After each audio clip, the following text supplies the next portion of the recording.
Let's take a look at energy balance within a realistic system. And our starting point for this is going to be the law of conservation of energy, which is usually stated as energy cannot be created or destroyed. But a consequence of this, or maybe a restating of this, is that the change in the total energy of a system is equal to the energy in minus the energy out. And this has to be true because if energy cannot be created or destroyed within the system, the only way for the energy of a system to change is if energy comes in or if energy goes out. And notice that I put absolute values around the energy in and the energy out. Don't think too hard about that. The reason I did that is because in some circumstances, like in thermodynamics, which we might do later, there are sign conventions for whether the energy in and the energy out is positive or negative. Again, don't stress too much about that right now. So, as an example, let's say we have a 50 joule system with 50 joules of energy within it. Well, the only way for the energy of the system to change is if energy goes in or out. So if I add 10 joules of energy to the system, okay, now I have 60 joules within the system. If I had a 50 joule system and 10 joules are taken out, then okay, now I have a 40 joule energy system. And if I have a 50 joule system and let's say I add 10 joules to it but take 10 joules away, all right, I'm left with a 50 joule system again. The only way for the energy of the system to change is if energy enters or leaves. So let's apply this to a specific situation. Let's think of a system where we have an object that is not touching anything. It's isolated, it's by itself. And we're going to also assume that the object is in a steady state, meaning that the change in its energy is zero. So the energy of the system is constant. So if that's the case, then the energy going into the system has to equal the energy going out of the system. Also, if the system is not touching anything else, then that means that there's no energy transfer by conduction and there's no energy transfer by convection. Now, maybe there's conduction or convection within the system, but there's no conduction or convection transferring energy out of the system or into the system. So the only way for energy to enter or leave the system, in this case, is by thermal radiation. So in a situation like this, the thermal energy that's absorbed by the object, in other words, the thermal energy into the system, has to equal the thermal energy emitted by the object, or the thermal energy going out of the system. This is called an energy balance. Balance because you can see the energy in is balanced by the energy out in order to keep the total energy of the system the same. Now, I've talked about this in terms of energy. We could also write it in terms of power.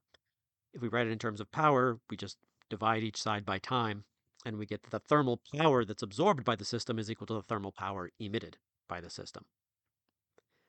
The reason why this is important is that we're going to apply this to the Earth. And we could also apply this to, say, a planet or a moon or something like that. But if we apply it to the Earth's energy balance tells us that the thermal energy or power that's coming into and absorbed by the Earth is equal to the thermal energy and thermal power that's emitted or going out of the Earth system. And this will be true as long as the total energy within the Earth system is constant. And on average, it very much is. So let's think about this. How does the Earth receive thermal radiation? How could we have the thermal energy entering the Earth system? Well, it enters from the sun. Well, how much? Let's think about that. Well, if we imagine the sun over here and the Earth over here, they're a certain distance apart, 1.5 times 10 to the 11 meters to be exact.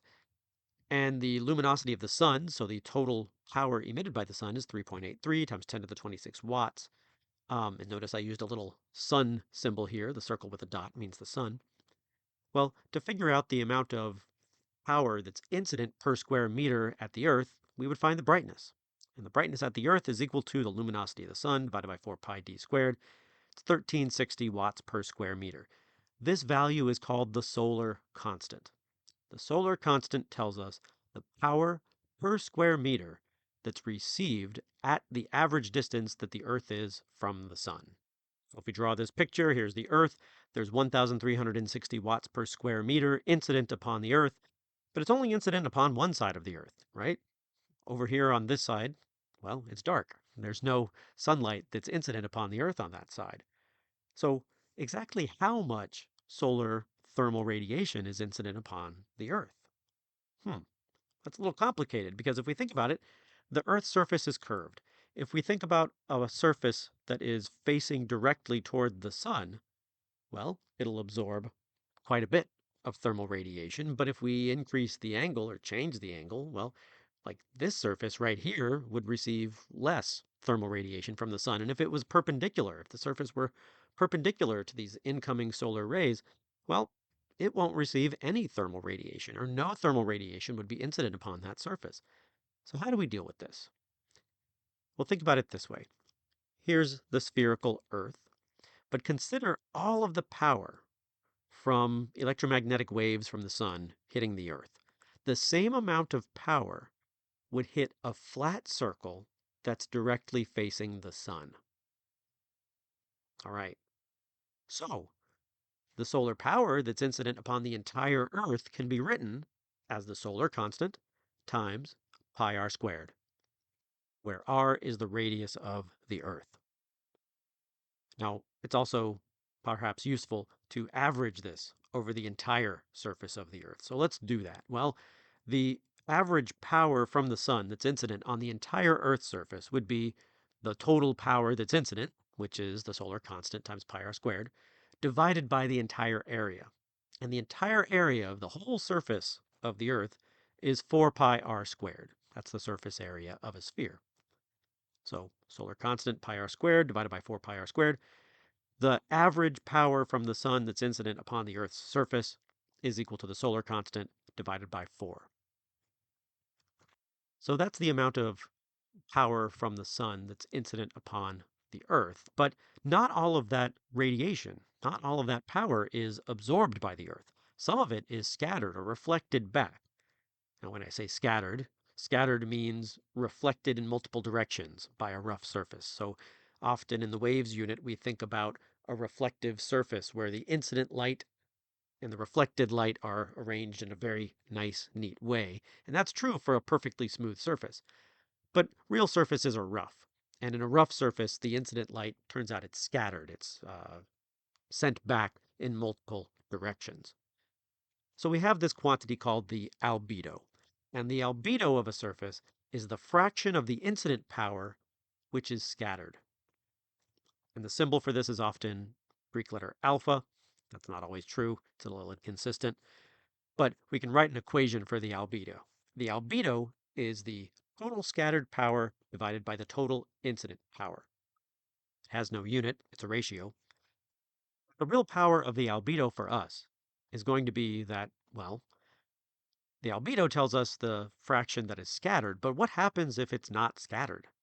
Well, if there's incident light and it's not scattered, then it must be absorbed. So let's think about this way. Snow has an albedo of about 0.8. That means that 80% of the incident light is scattered from the surface.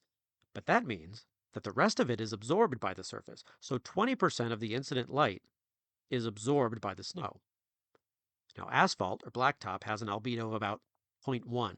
So about 10% of the incident light is scattered, which means that 90% is absorbed by that surface. And then if we had a black body, well, a black body has an albedo of 0 because nothing is scattered and all of the incident light is absorbed.